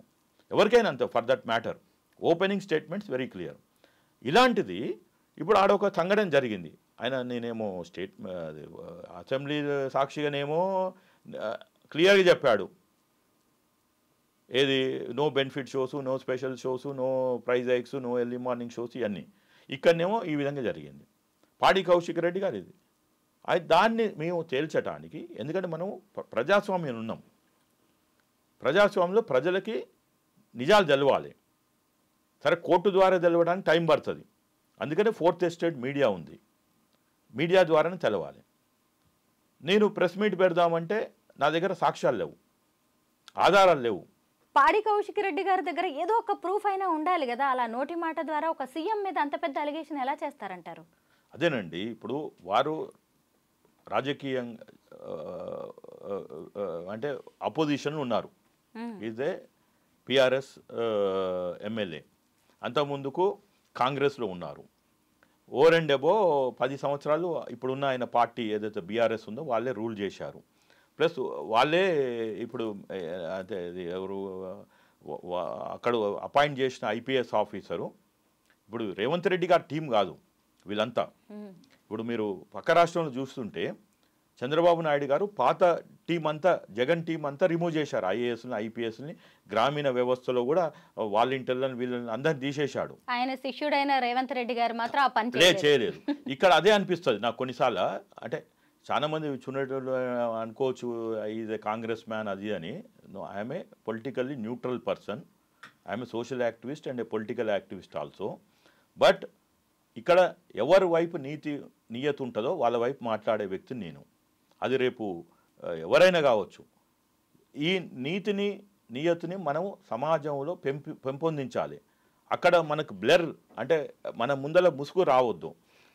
ఇది మన కంటి పొరల మాదిరిగా వచ్చి మనం బయాస్గా అయితే మన ఇండివిజువాలిటీ కోల్పోతాం. కాబట్టి ఇదంతా చేయటానికే మేము ఏం చేశాము అంటే సుదీర్ఘంగా 10 పేజీలు, 1-2 పేజీలు ఉంటాయి, మ్యాక్సిమం ఉంటే 3 పేజీలు ఉంటుంది లీగల్ నోటీసు. 10 పేజీలు 57 పారాగ్రాఫులతోటి ఒక లీగల్ నోటీస్ పంపించాను. ఎందుకు అంటే ఇది తెలంగాణ ప్రజలకు తెలవాలి. సరే, రాజకీయాలు వేరు, ఆయన బీఆర్ఎస్ వీరు ముఖ్యమంత్రి గారిని విమర్శించడం ఆయన రైటు. కానీ ఎవిడెన్స్ లేకుండా, ఫ్యాక్ట్స్ లేకుండా మీరు ఇంత పెద్ద 500 కోట్లు ఆరోపణ అనేది కష్టము. ఇప్పుడు ఎలక్షన్స్ కూడా లేవు. ఎలక్షన్లు ఉన్నప్పుడు మీరు చేసుకోండి, ప్రజలు అప్పుడు ఏదో తీర్పు వాళ్ళు వస్తారు, ఎవరికి ఓటేయాలనో వేస్తారు. కారుకి వేయాలన్నా, కమలానికి వేయాలన్నా, చేతి గుర్తుకు వేయాలన్నా. కానీ ఇప్పుడు ఎలక్షన్ లేని టైం. అలాంటప్పుడు ఒక జీవో 8th జనవరి నాడు ఒకటి ప్రజలందరూ అరే ముఖ్యమంత్రి గారు సభా వేదికగా చెప్పిన దాన్ని ఈడ గేమ్ చేంజర్కి మళ్ళీ ఇచ్చారు బెనిఫిట్స్ అనేది ఒక చర్చ జరుగుతుంది. అప్పటికే ఈయన ఏకంగా 500 కోట్లు ఈడ కుంభకోణం జరిగింది, దిల్రాజు తీసుకుపోయి రేవంత్ రెడ్డి గారు చెప్పింది కాబట్టి నేను వసూలు చేపించాడు అనేది ఉంది. దాన్ని మేము 1-2 సార్లు స్టడీ చేసి మేము లీగల్ నోటీస్ సర్వ్ చేయటం. ఎవరికి చేశాము? పాడి కౌశిక్ రెడ్డికి, ముఖ్యమంత్రి గారికి ఇండివిజువల్గా అంటే రేవంత్ రెడ్డి గారికి, 3వది దిల్రాజుకి, 4వది రవి గుప్తాకి. ఎందుకంటే ఈ 4 పేర్లు తీసుకున్నారు. విచిత్రం ఏమంటే ఈ దిల్రాజు ఖండించలేదు, వారు ఖండించలేదు. దిల్రాజు అదే చైర్మన్గా ఖండించలేదు, లేదు సినిమా ప్రముఖులుగా వ్యక్తిగా ఖండించలేదు. ఈయన రవి గుప్తా అసలు నేను ఎందుకు ఆ ముఖ్యమంత్రి గారు చెప్పారు, ఇప్పుడు నోట్ ఫైల్ అంటాము. సరే, నీకు దగ్గర ఒకటి వచ్చింది 8th జనవరి నాడు వాళ్ళు లెటర్ ఇచ్చారు, నువ్వు ఎట్లా పుటప్ చేశావు, ఏంటిది ఆ ఫైల్, ఏంటిది ఆ ఫైల్ డీటెయిల్స్ తీసుకొని ప్రెస్ కాన్ఫరెన్స్ పెట్టాలి. లేకుంటే ముఖ్యమంత్రి గారి ఇమేజ్ డ్యామేజ్ అవుతుంది ఆడ. కాబట్టి ఆయన మౌనంగా ఉన్నాడు. మనకేంది నార్మల్గా మౌనము అర్ధాంగీకారం, సైలెన్స్ ఈజ్ యాక్సెప్టెన్స్ అంటాం. ఇంత తెలుగులో అయితే అర్ధాంగీకారమే, ఇంగ్లీష్లో అయితే silence is acceptance. It is absolute acceptance. ఇప్పుడు నేను ఖండించలేదంటే it is assuming that I'm accepting that as a fact. కానీ నా దగ్గర ఏమీ డిఫెన్స్ లేదు. అవతల వ్యక్తి మనం నోటీసు పంపించాము, ఆయనకి ఏమి లేకుంటే మనకి రిప్లై ఇవ్వడు, కౌంటర్ ఉండదు, డిఫెన్స్ ఉండదు. సో జడ్జి ఏమంటారు, ex parte order because he has not come and appeared, so he has nothing to say. So I am passing this order because you are the winner అన్నట్టు ఇచ్చాము. ఇప్పుడు మనకి గేమ్లో ఇద్దరు ఉంటే అది వాడు విన్నరు వాడు లూజర్ ఉంటాడు. ఇప్పుడు గేమ్లో అవతల వాడు లేడనుకోండి వాడే విన్నరు. ఇప్పుడు క్లాస్లో నువ్వు ఫస్ట్ ర్యాంక్ వచ్చినావు అంటే అట్లా క్లాస్లో ఉన్నది ఒకడే. అయితే ఆ విధంగా ఈయననేమో క్వశ్చన్ 500 కోట్లు జరిగిందని ఆరోపణ చేశారు పాడి కౌశిక్ రెడ్డి. వీళ్ళు మౌనంగా ఉన్నారు. ఈ లోపల ఆయనేమో మన ముఖ్యమంత్రి గారేమో బిజీ అయిపోయినారు. ఏది ఆయన టూర్ ఉంది, ఏది ఫస్ట్ స్టెప్ ఆస్ట్రేలియాకి పోవాలి, ఆస్ట్రేలియా నుంచి సింగపూర్ పోవాలి, సింగపూర్ నుంచి డవాస్కి పోయి రావాలి. కానీ అనుకోకుండా ఏఐసిసి అది అక్కడ మీటింగ్స్ తర్వాత వాళ్ళ ఆఫీస్ ఓపెనింగ్కి ఆస్ట్రేలియా ట్రిప్ క్యాన్సిల్ అయిపోయింది. So is busy in is own way. So నేనేమంటున్నా అంటే ఆ నోటీస్ పంపించాం. ఓవర్ అండ్ అబో ఈ నోటీస్ ఈ నలుగురికే కాకుండా ప్రజలందరూ కూడా తెలవాలి. మేము all India president Mallikarjuna Kharge garu పంపించాం ఢిల్లీకి. తర్వాత Ajay Maken because is the treasurer. తర్వాత ఇక్కడ ఉన్న దీపాదాస్ మున్షి తెలంగాణ వ్యవహారాల ఇన్ఛార్జ్. ఎస్. 4వది టీపీసీసీ ప్రెసిడెంట్ మహేష్ కుమార్ గౌడ్కి. ఈ 8 మందికి మేము లీగల్ నోటీసు 17వ తారీఖు జనవరి నాడు తయారు చేసి పంపించాం. ప్లస్ ఇందులో కొన్ని పారాగ్రాఫులు ఈ యొక్క 500 కోట్లని ఎలా బయటకు తీయాలి, కాంప్రహెన్సివ్ ఇన్వెస్టిగేషన్ ఎవరు చేయాలి, తర్వాత ప్రధానమంత్రి గారు ఏదైతే నీ మై కావుంగా మై కానే దేవుంగా అంటున్నాడో వారికి కూడా ట్యాగ్ చేసి కొన్ని పారాగ్రాఫులు వాళ్ళకు కూడా రాసి అందులో ఉన్నాయి. వాళ్ళకి సీసీ పెట్టాం. అంటే ఈ నోటీసు కాపీని వాళ్ళకు కూడా సర్వ్ చేశాం. ఎవరికి? సాక్షాత్తు ఈ దేశ ప్రధానమంత్రికి, other than Narender Damodar Das Modi, home minister, ఎందుకంటే ఆయన చేతిలో సిబిఐ ఉంటుంది, తర్వాత ఫైనాన్స్ మినిస్టర్. 500 కోట్లు అంటే వాళ్ళు ఎవరు జోబులో పెట్టుకొని తిరగరు కాబట్టి ఎక్కడ పోయినాయి. కాబట్టి ఇన్కమ్ ట్యాక్స్ అంటే ఎవరో బ్యాంకు ఖాతాల నుంచి వచ్చినాయా, లేకుంటే ఇక్కడ ఏమన్నా ఎక్సెస్ క్యాష్, అన్అకౌంటెడ్ క్యాష్ ఉంటేనే చేతులు మారుతాయి క్యాష్. లేకుంటే 500 కోట్లు నా అకౌంట్ నుంచి మీ అకౌంట్ నుంచి ఇంకో అకౌంట్ ట్రాన్స్ఫర్ చేయడానికి హైలీ ఇంపాసిబుల్. కాబట్టి ఇది క్యాష్ ట్రాన్సాక్షన్ జరిగినాయి అని నిర్మలా సీతారామన్ గారికి పెట్టాం. పెడుతూ మళ్ళీ director income tax at Delhi and also here in Hyderabad, ఇక్కడ సర్కిల్ ఉంటుంది ఏపీకి అండ్ తెలంగాణకి. ఇక్కడ చీఫ్ ఆఫీసర్ ఉంటారు, చీఫ్ కమిషనర్ ఇన్కమ్ ట్యాక్స్, వారికి ఈడీ ఢిల్లీ అండ్ ఇక్కడ మన బషీర్బాగ్ ఆఫీస్కి, ప్లస్ సిబిఐ ఢిల్లీ అండ్ ఇక్కడ ఉన్న కోటిలో ఉన్న మన ఇక్కడ ఆఫీస్కి పంపించాం. మాకు ఇమ్మీడియట్గా అంటే ఈమెయిల్ ద్వారా పంపించాము, డిటిడిసి కొరియర్లో పంపించాము, ఓవర్ అండ్ అబో వాళ్ళ వాట్సాప్లో కూడా పంపించాము. మా దగ్గర ఇన్ఫర్మేషన్ ఉంది, ఇంక్లూడింగ్ మోడీ గారి మొబైల్ నెంబర్ ఉన్నది, నిర్మలా సీతారామన్ గారి దగ్గర ఉంది, అందరి నా దగ్గర మొబైల్స్ ఉన్నాయి, వాట్సాప్ కూడా పంపించాం. మాకు 20th అంటే ఎందుకంటే సెలవులు ఉన్నాయి సాటర్డే సండే, మండే మార్నింగ్ నాకు ఒక 12:30కి ఒక మెయిల్ వచ్చింది. ఇది హైదరాబాద్ వాళ్ళు మాది రికగ్నైజ్ చేస్తూ మీ దగ్గర ఇంకేమైనా ఆధారాలు ఉంటే ఇవ్వండి అని. మా దగ్గర ఉన్నాయి, మా క్లయింట్ దగ్గర ఉన్నాయి, పంపించాం. అది క్లియర్ అయిపోయింది. మండే అయిపోయింది. ట్యూస్డే మార్నింగ్ నేను కూడా ఎక్స్పెక్ట్ చేయలే, ట్యూస్డే మార్నింగ్ నుంచి రైట్స్ స్టార్ట్ అయినాయి. సో ఒక వ్యక్తి అనుకుంటే వ్యవస్థని మార్చవచ్చు అని సినిమాలో కాదు, ప్రాక్టికల్ కూడా మనం చూపించగలిగాం. కానీ కమిట్మెంట్ ఉండాలి. ఇప్పుడు నేనైతే ఒకటే చెప్తున్నాను, మా యొక్క 10 పేజీల legal notice is the foundation for this rights. అంటే పునాది రాయి అక్కడ పడ్డది. ఎందుకంటే మేము భారతదేశ ప్రధానమంత్రినే టచ్ చేశాం. ఇప్పుడు ఆయన రైట్ చేయలేదనుకోండి, ఈ పెంటంతా, ఈ గొడవంతా ఎక్కడ పోతుంది? ఈ మరకంతా ప్రధానమంత్రి గారికి అంటుతుంది. ఆయనని సేవ్ చేసుకోవటానికి ఈ రైట్స్ చేపించాడు. కానీ ఈ రైట్స్ తర్వాత ఇప్పుడు అసలు అయింది ప్రధానమంత్రి గారి ఒక డ్యూటీ, నిర్మలా సీతారామన్ గారి డ్యూటీ. ఇవాళ ఏదో రైట్స్ అయిపోయినాయి అంటున్నారు, కానీ ప్రెస్ మీట్ పెట్టి వీళ్ళు వెళ్ళాలి. హైదరాబాద్లో ప్రెస్ మీట్ పెట్టి సరే ఈ రైట్స్ వెనక ఉన్నది ప్రధానమంత్రి అంటున్నారా? అవును. ఎలా అంటే దానికి ఇంకా రాజకీయ కోణం వేరే ఉందండి. ప్రధానమంత్రి గారు ఎట్లుంటారు అంటే సార్ మీరు ఒక అడ్వకేట్, మీరు ఒక సోషల్ యాక్టివిస్ట్, అవును, ప్రధానమంత్రి ఉన్నారు వెనక అని ఎలా అంటారు? ఆయనకు డబ్బులు అవసరం లేదు మేడం. మనం 10 సంవత్సరాలు చూస్తున్నాం ప్రధానమంత్రి గారిని. ఇప్పుడు ఇది 11వ సంవత్సరము. అంతకుముందు గుజరాత్లో 2002 నుంచి చూస్తున్నాము. నేను వారిని క్లోజ్గా అబ్జర్వ్ చేస్తా. నేను గుజరాత్లో కూడా ఉన్నాను. ఓకే, వారు గుడ్ మ్యాన్, బట్ అతనికి అందరికి ఒక్కొక్క వీక్నెస్ ఉంటుంది. ప్రతి మనిషికి, రామునికి ఒక వీక్నెస్, కృష్ణునికి ఒక వీక్నెస్, అందరికీ ప్రతి మనిషికి, మానవునికి 100% పర్ఫెక్ట్ అంటూ ఎవరు లేడు. ఉంటే అది మెషిన్, మానవుడు కాదు. It is a machine, but machine also some times floss అంటాం. అది అందులో కూడా ఎర్రర్స్ ఉంటాయి. అయితే ప్రధానమంత్రి గారికి ఒక కోరిక ఏంటంటే భారత్, అది కాంగ్రెస్ బుక్ టు భారత్. అది ఆయన నేను తప్పుపట్టట్లే.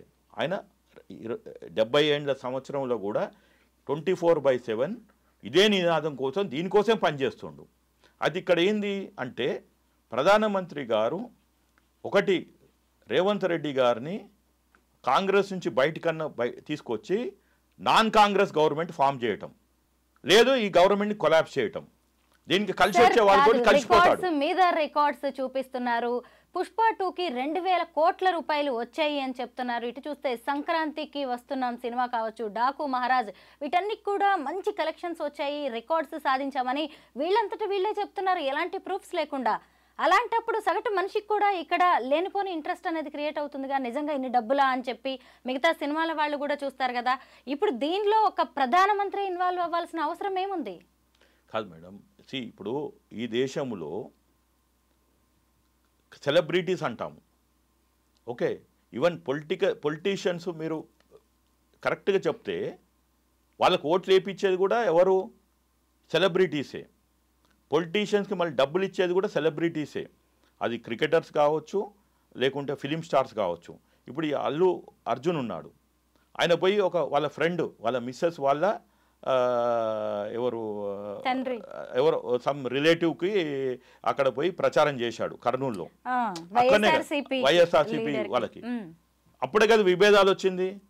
ఎందుకు వచ్చింది అంటే కూటమి, మేము డూ ఆర్ డై. ఇది ఇప్పుడు జగన్ ఏమో వై నాట్ 175 అని ఆయన కూర్చున్నాడు. ఆ రోజు 175, వై నాట్ 175 అన్నప్పుడు ఒక్క సీటు కూడా ఇంపార్టెంటే. కాబట్టి ఇతన్ని మొత్తానికి వాళ్ళ మిస్సెస్ ఫ్రెండో ఏదో అని చెప్పి తీసుకెళ్లారు. అంటే ఏంది, సెలబ్రిటీస్ వస్తే ఓట్లు పడతాయని. ఇంకా ఎస్పెషల్లీ సౌత్ ఇండియాలో ఇప్పుడు మీరు పవన్ కళ్యాణ్ గారిని చూడండి, ఆయన మహారాష్ట్రకి తీసుకెళ్లారు, లేకపోతే ఇక్కడికి తీసుకెళ్లారు, ఢిల్లీకి ఇప్పుడు తీసుకెళ్తున్నారు. అంటే వాళ్ళకి తెలుసు, మోడీ గారికి తెలుసు సౌత్ ఇండియాలో వీళ్ళు ఓటర్స్ ఫూల్స్, వాళ్ళకి ఐడియాలజీ లేదు. ఇంతకుముందుకి క్లియర్గా పార్టీస్కి ఐడియాలజీ ఉండేది. ఓడు కమ్యూనిస్ట్ అంటాడు, ఓడు కాంగ్రెస్ అంటాడు, లేకుంటే రీజనల్ పార్టీ టీడీపీ, తెలంగాణ అది మన తెలుగు ఆత్మగౌరవము, ఆంధ్రుల హక్కు ఏదో మాట్లాడేవాళ్ళు. ఎప్పుడైతే మళ్ళీ ఇంకొక రీజనల్ పార్టీ వచ్చిందో టీఆర్ఎస్, కేసీఆర్, ఆయన ఏమి గ్లామర్గా లేడే, ఆయన ఏమైనా సినిమా స్టార్ మాదిరిగా, శోభన్ మాదిరిగా లేడే. కానీ ఆయనను చూసి ఆయన ఎంబటి పోయినరు. ఆయన పార్టీలో ఉన్న వాళ్ళు ఏం గ్లామరస్గా లేరు. ఈవెన్ విజయశాంతి కూడా ఓడిపోయింది. అంటే కొన్ని దగ్గర పనిచేస్తుంది, కొన్ని దగ్గర పనిచేయదు. కానీ ప్రధానమంత్రి గారికి ఏంటంటే ఆయన పైనే చూస్తాడు. ఓకే, సౌత్ ఇండియాలో గ్లామర్ పనిచేస్తుంది, ఎందుకంటే అక్కడ జయలలిత గెలిచింది, అక్కడ విజయకాంత్కు 40 సీట్లు వచ్చాయి, తర్వాత కమల్ హాసన్ గెలవలేదు, మళ్ళీ రజనీకాంత్ రమ్మన్నాడు, ఆయన రాలేదు, మళ్ళీ ఇప్పుడు విజయ్ అంటే ఆయన పార్టీ పెట్టిండు, తర్వాత వాళ్ళ కొడుకు డిప్యూటీ సీఎం అయిండు, ఎవరు ఆయన ఉదయ్ స్టాలిన్. ఇక్కడికి వస్తే పవన్ కళ్యాణ్ పార్టీ పెడితే 21కి 21 వచ్చింది, 100%. ఇప్పటికి ఎలక్షన్స్ అయితే లేవు, మనం ఇంకొక 4 ఏళ్ళు వెయిట్ చేయాల్సిందే. ఇప్పుడు తెలుగు టాలీవుడ్ మీద, తెలుగు సినిమా ఇండస్ట్రీ టాలీవుడ్ మీద ఐటీ రైడ్స్ చేయించి కాంగ్రెస్ ప్రభుత్వాన్ని కూలదోసి అక్కడ బీజేపీ ప్రభుత్వాన్ని తీసుకొచ్చే అవకాశమే లేనప్పుడు ఆయన ఎందుకు రైడ్స్ చేయిస్తారు? అవునండి, ఇప్పుడు రేవంత్ రెడ్డి గారు చూశారా, వాళ్ళకి జిహెచ్ఎంసీ ఎన్ని సీట్లు ఉన్నాయి, కార్పొరేటర్స్ 2 ఉన్నారు. ఇలా మేయర్ ఎవరు? విజయలక్ష్మి. ఎవరు ఆమె? కాంగ్రెస్, బీఆర్ఎస్ నుంచి కాంగ్రెస్ వచ్చారు. 150 దగ్గర 2 ఉంటేనే మేయర్ అయింది కదా. ఇక్కడ 119 ఆల్రెడీ వీళ్ళకి బీజేపీలోకి 8 ఉంది. ఆ మాత్రం కామన్ సెన్స్ లేదానండి. కాబట్టి 8 నుంచి 64 అంటే 8 × 8 8 8 ఎంత? 64 1 ఉన్న పోయిన అసెంబ్లీ ఎంత ఉన్నారు? ఒకళ్ళు ఉన్నారు రాజా సింగ్, ఎలక్షన్లో 8 వచ్చినాయి. ఎంపీ సీట్స్ కూడా ఎంపీ 8 వచ్చినాయి. వాళ్ళు ఏం చేసినారు? 8 × 8 64 వస్తాయి. ఇప్పుడు కాంగ్రెస్కి ఎంత ఉంది? 64 ఉంది. హార్డ్ కోర్ కాంగ్రెస్ వాళ్ళు ఎంతమంది ఉన్నారు? ఓ 4-5 ఉన్నారు. ఓ ఉత్తమ్ కుమార్ రెడ్డి వాళ్ళ మిస్సెస్ మారని వాళ్ళు, ఇంకా అంతే కదా. మిగిలిన వాళ్ళు ఎక్కడి నుంచి వచ్చారు? ఇప్పుడు రేవంత్ రెడ్డి గారు ఎక్కడి నుంచి వచ్చారు? తెలుగుదేశం. అదే అయితే ప్రధానమంత్రి గారు అది ఆయన పైసలు తీసుకోడండి. ఆయనకి ఏం అవసరం లేదు, ఎందుకంటే భార్య లేదు, పిల్లలు లేరు, మనవని లేరు, మనవరాలు లేరు. కానీ ఒకటి మాత్రం ఆయన సచ్చిన దానిక కొట్లాడేది కాంగ్రెస్ మీద కొట్లాడతాడు. కాంగ్రెస్ ముక్త భారత్ అంటే ఉన్నది ఎక్కడ? తెలంగాణలో ఉంది, కర్ణాటకలో ఉంది, హిమాచల్ ప్రదేశ్లో ఉంది. ఇప్పుడు ఆల్రెడీ ఆడ హిమాచల్ ప్రదేశ్ అంచుల దానికి పోయి వచ్చింది. తర్వాత కర్ణాటకలో రోజు కొట్టుకొని వస్తున్నారు. ఓరు ఇది అంటారు, అది అంటారు, ఎన్నోసార్లు పార్టీలు మారారు ఆడ. ఇప్పుడు ఉన్నది తెలంగాణ. ఎందుకు ఇది క్యాష్ కౌ కూడా. తెలంగాణ అంటే హైదరాబాద్తో కూడుకున్న ఏదైతే గ్రోత్ ఇంజన్ అంటామో అక్కడ. సో అయితే సార్ ఇప్పుడు ఐటీ రైట్స్ అనేవి సినిమా ఇండస్ట్రీ మీద ఎలాంటి ప్రభావం చూపబోతున్నాయి? ఇప్పుడు ఈ ఐటీ రైట్స్ తోటి డర్టీ వాటర్ అంతా పోతుందండి. ఇప్పుడు మనము గేట్లు తెరిచాము, లేదా మనము పొద్దున్న లేవగానే గిన్నెలు కడుక్కుంటాము, లేదా స్నానం చేస్తాము, అట్లా ఒక ఫ్రెష్నెస్ వస్తుంది. నిజంగా వీళ్ళు నీతివంతులు అయితేనేమో ఇప్పుడు 3వ తారీఖు ఫిబ్రవరి నాడు చెప్పారు, దిల్ రాజు గారికి నోటీస్ ఇచ్చారు, మీరు లెక్కలు చెప్పండి అని. ఆయన ఏమన్నాడు? సరేనండి, నేను చదువుకోలేదు, నా ఆడిటర్స్ తీసుకొచ్చి లెక్కలు చెప్తారు, ఫైల్స్ అన్ని అకౌంట్స్ చెప్తారు. If he has done a neat and clean business, there is no manipulations, IT will give him a clean chit. మళ్ళీ ఆయన దగ్గర 5 సంవత్సరాల దానికి రైట్స్ జరగదు. అన్లెస్ మళ్ళీ ఇంకెవరన్నా స్టేట్మెంట్ ఇస్తే, మళ్ళీ ఇట్లనే 500 కోట్లు ఎవరో కొట్టేశారు, 500 కోట్లు అది ఇది అని అంటే మళ్ళీ జరుగుతాయి. అప్పటిదానికి జరగదు. ఇప్పుడు బాధ్యత అంతా దిల్ రాజు గారి మీద ఉంది. నేను ఇచ్చిన నోటీస్కి ప్రధానమంత్రి గారు స్పందించారు. నేను ఎవరిని తప్పుపట్టట్లేదు. అది నోటీస్ ఇవ్వటము నా హక్కు. ఒక పౌరునిగా నా క్లయింట్కి ఈ పాడి కౌశిక్ రెడ్డి స్టేట్మెంట్ ఇచ్చిండు, ఏంది సార్ ఈ కాన్స్పిరెన్సీ అంతా తేల్చండి అంటే అడ్వకేట్గా నా హక్కు. Because advocate means officer of the court. We have to unearth the truth and assist the judge or society. ఎక్కడ అన్యాయం జరిగితే అక్కడ. I believe in injustice anywhere. ఎక్కడైనా ఇన్జస్టిస్ జరిగినా that is a threat to justice for everyone అని believe చేసే వ్యక్తి నేను. కాబట్టి ఇక్కడ క్లియర్గా ఆ 500 కోట్లు ఏమైంది, ఒక ఇన్వెస్టిగేషన్ సమగ్ర విచారణ జరగాలి. ఇప్పుడు ఇమీడియట్గా అతనికి నోటీసులు పంపించాలి. ఎవరికి? పాడి కౌశిక్ రెడ్డికి. నేను లీగల్ నోటీస్ పంపించిన, సరే చూద్దాం 2 వారాల లోపల ఏంటిది ఆయన రిప్లై అనేది మాకిచ్చేది. కానీ ఇక్కడ దిల్ రాజు సరే ఇవాళ 4-5 రోజులు బిజీ ఉన్నాడు పాపం. ఐటీ దాడులు జరిగాయి, అంతకుముందుకు ఏదో సక్సెస్ మీట్లు అవి పెట్టుకుంటున్నాడు. ఒక సినిమా సక్సెస్ అయింది, ఒక సినిమా ఫెయిల్ అయింది, ఆయన బాధల్లో ఆయన ఉన్నాడు. కానీ రేపో ఎల్లుండో వచ్చి ఈ 500 కోట్లు తీసుకున్నాడా లేదా, లేదు పాడి కౌశిక్ రెడ్డి అలిగేషనే చేస్తే he should give another legal notice. లేదు దిల్ రాజు గారు నాకేమో ఆయన శత్రువు కాదు, మిత్రువు కాదు, నా క్లయింట్ వస్తే ఆయనకేం తీసుకోను, సిన్స్ ఆయన కష్టాల్లో ఉండు కాబట్టి ఆయన దగ్గర ఏం ఫీజు తీసుకోకుండానే మరొక లీగల్ నోటీసు పాడి కౌశిక్ రెడ్డి గారికి దిల్ రాజు గారు నాకు దగ్గరికి వస్తే డిఫమేషన్ సూట్ వేస్తాము, both civil and criminal, because my client reputation you have taken my client. లేదు రేవంత్ రెడ్డి గారు నా దగ్గరికి వచ్చినా ఇదే చేస్తాను, నా పేరు తీసుకున్నావు 500 కోట్లు. లేదు రవి గుప్తా గారు, లేదండి నేను ₹1 తీసుకోలేదు, 8th జనవరి జీవో ఇవ్వటంలో నా పేరు అనవసరంగా వాడారు అంటే ఆయన పేరేం తీసుకోలేదు, ఓన్లీ వీళ్ళు ముగ్గురి పేరే తీసుకున్నారు. వారు పాడి కౌశిక్ రెడ్డి గారు, దిల్ రాజు గారి పేరు తీసుకున్నారు, ముఖ్యమంత్రి గారి పేరు తీసుకున్నారు, ఫిలిం ఇండస్ట్రీ దగ్గర 500 కోట్లు వసూలు చేశారు, వాళ్ళని బ్లాక్మెయిల్ అని చెప్తున్నారు. ఇప్పుడు ఫిలిం ఇండస్ట్రీ అంటే ఒకరిద్దరు కాదు, చాలా స్టూడియోస్ ఉన్నాయి, దాంట్లో మళ్ళీ కొందరు యాక్టర్స్ ఉన్నారు, హైలీ పెయిడ్ యాక్టర్సు, మళ్ళీ అంటే సక్సెస్ఫుల్ హీరోస్ అనొచ్చు, 300 కోట్లు 400 కోట్లు రెన్యూమరేషన్ తీసుకునే వాళ్ళు, లేకుంటే వచ్చే సినిమాలు ఉన్నాయి, ఇంకా ప్లస్ థియేటర్ ఓనర్స్ ఉన్నారు. ఎవరి దగ్గర అంటే ఫిలిం ఇండస్ట్రీ అంటే వీళ్ళందరినీ స్టేక్ హోల్డర్స్ అంటాం. ఫిలిం ఇండస్ట్రీ స్టేక్ హోల్డర్స్ ఒక 2-3 కాదు, కాబట్టి వీళ్ళందరూ ఏమన్నా మీటింగ్ పెట్టుకున్నారా, అది ఎవరికి సమాచారం ఉంటుంది? ఒకవేళ ఆ స్టేట్మెంట్కు కట్టుబడి ఉన్నాను అని పాడి కౌశిక్ రెడ్డి అంటేనేమో ఆయన ఎవిడెన్స్ తీసుకురావాలి, ఆయన చెప్పాలి ఫలానా ఫ్లైట్లో పోయారండి వీళ్ళందరూ, గోవాలో కలిశారా, బ్యాంకాక్లో కలిశారు, ఇంకెక్కడ కలిశారు చెప్పాలి. డబ్బులు ఎట్లా లేదు, ఇతను కామ్గా ఉండొద్దు, దిల్ రాజు గారు కామ్గా ఉండొద్దు. లేదా ఈరోజు కూడా మీరు ఫిలిం ఇండస్ట్రీ నుంచి ఏ ఒక్కరు కూడా స్టేట్మెంట్ని డినై చేయలే. ఫిలిం ఇండస్ట్రీ ఇప్పుడు అడ్వకేట్స్ మీద ఉన్నారనుకోండి, వ్యక్తిగతంగా అడ్వకేట్ అన్న రెస్పాండ్ అవుతాడు, లేకుంటే ఇలాంటి అడ్వకేట్స్ మా దగ్గర లేరండి మీరు చెప్పే అనబద్ధాలు అసలు అలాంటివి జరగదు అంటారు. డాక్టర్స్ కూడా అంతే, డాక్టర్స్ అసోసియేషన్స్ కూడా చెప్తారు. ఇప్పుడు మొన్న ఒక క్రైమ్ ఏదో జరిగింది ఎక్కడో దిల్సుఖ్ నగర్లోనో ఎల్బీ నగర్లోనో ఏదో హాస్పిటల్లో వాళ్ళు ఏదో కిడ్నీ మార్పిడి జరిగింది 55 లక్షలని, ఇమీడియట్గా దాని మీద యాక్షన్ తీసుకున్నారు కదా. ఇప్పుడు నిన్న మార్చారు కదా, ఇన్ఛార్జ్ డిఎంఈ అని ఉన్నారు మేడం, నాకు తెలుసు, మాకు పరిచయం అంటే ప్రొఫెషనల్గా పరిచయము. డాక్టర్ వాణి గారు, అంతకుముందుకు డాక్టర్ రమేష్ రెడ్డి గారు, వీళ్ళంతా పరిచయం. ఇప్పుడు ఇలా ముఖ్యమంత్రి గారు మార్చారు కదా, అట్లా ఇక్కడ రవి గుప్తా గారిని మార్చాలి.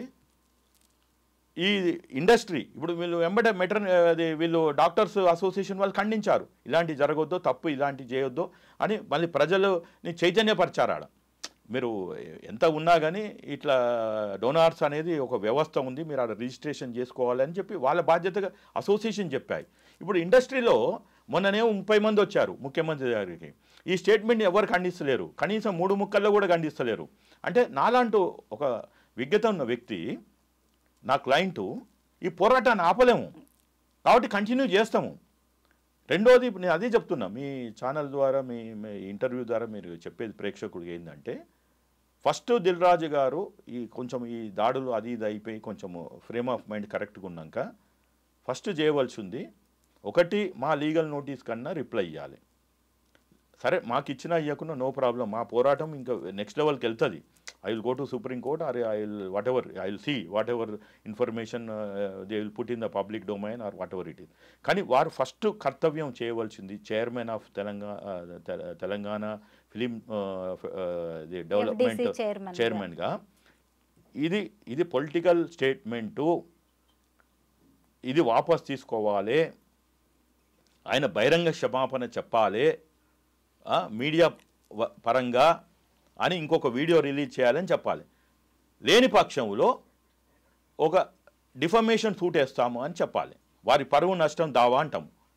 సో ఇది వెరీ క్లియర్గా ఎప్పటిదానికైతే దిల్ రాజు గారు ఈ స్టేట్మెంట్ చేయరో ఫిలిం ఇండస్ట్రీ నుంచి వారు, ఎందుకంటే వారి పేరు తీసుకున్నారు, ఫిలిం ఇండస్ట్రీ వారి పేరు తీసుకున్నారు కాబట్టి ఇది చేయాలి. కాంగ్రెస్ పార్టీ తరఫున కూడా, అంటే వాళ్ళు Congress party maybe waiting for ముఖ్యమంత్రి గారు, బహుశా ఇవాళ వచ్చి ఉంటారు, ఇంకా వాళ్ళు మళ్ళీ బిజీ ఉంటారు. ఇప్పుడు ముఖ్యమంత్రి గారు అంటే ఏమి నా మాదిగానో మీ మాదిగానో ఖాళీగా ఉండరు కదా, వారు మన రాగానే మళ్ళీ రివ్యూ మన అంటే వారు బిజీ, అందరం బిజీ అండి. ఇప్పుడు చిన్న పిల్లగాడు ఇవాళ భూమి మీద పుట్టినోడు కూడా పాపం బిజీయే, వాడు తిన్నంతసేపు తింటాడు, ఆడుకుంటాడు, పడుకుంటాడు, ఎవరి లెవెల్లో వాడు బిజీయే. కానీ ముఖ్యమంత్రి గారు చేయవలసిన ప్రయారిటీస్ కొన్ని ఉంటాయి, వారికి దృష్టికి రావాల్సినప్పుడు టైంకి వస్తాయి. ఇప్పుడు మీరు కోర్టులో ఉన్నాయనుకోండి, ఎంత బిజీ ఉన్నా నెక్స్ట్ వాదన వారం రోజులు 3 రోజులు 2 రోజులు అంటాడు. అట్లా ఈయన దృష్టికి ఎప్పుడు చేయాలి, ఎప్పుడు యాక్ట్ కావాలనేది ఒక సిస్టమ్ ఉంటుంది అక్కడ. ఈ persons though I want to do it, but position వాళ్ళని ఆపగలుగుతుంది. లేదు యుద్ధ ప్రాతిపదిక చేయాలంటే వార్ ఫుటింగ్ చేసేస్తారు, అది in the interest of larger interest of Telangana. అయితే నేను అనుకునేది అంటే ముఖ్యమంత్రి గారు కూడా డెఫినెట్గా దీని మీద ఈ స్టేట్మెంట్ని వారి దృష్టికి తీసుకొస్తారు, పార్టీ పరంగానో లేకపోతే సీఎం పరంగానో ఖండిస్తారు. కానీ ఈ బిఫోర్ దట్ దిల్ రాజు గారు ఫిలిం ఇండస్ట్రీ ఖండించాలి. అప్పటిదాకా ప్రజలు ఏమనుకుంటారు అంటే ఈ something is going wrong in the film industry అనుకుంటారు. ఈ అపోలకు అన్నిటికీ ముగింపు పలకారంటే అది దిల్ రాజు గారి చేతుల్లోనే ఉంది. మీరు ఇందాక ఒక మాట అన్నారు సార్, ఒక వ్యక్తి తలుచుకుంటే వ్యవస్థను మార్చవచ్చు, దానికి కమిట్మెంట్ కావాలని, అది మీలో కనిపించింది. మీరు ఇన్ని రోజుల నుంచి కూడా ఇండస్ట్రీ విషయంలో అందరికీ ఎన్నో అనుమానాలు, ప్రశ్నలు తలెత్తుతున్నాయి. ఎవరు కూడా ఇలా ఒక స్టెప్ ముందుకు వేసేసి వెళ్ళి పిటిషన్స్ వేయడం కానీ కోర్టుల వరకు వీటన్నిటిని తీసుకువెళ్ళలేదు. మీరు ఏకంగా ప్రధానమంత్రి దాకే వ్యవహారాన్ని తీసుకువెళ్లారు. Thank you so much sir, మీలాంటి వాళ్ళు సమాజానికి చాలా అవసరం. Thank you so much. Thank you very much.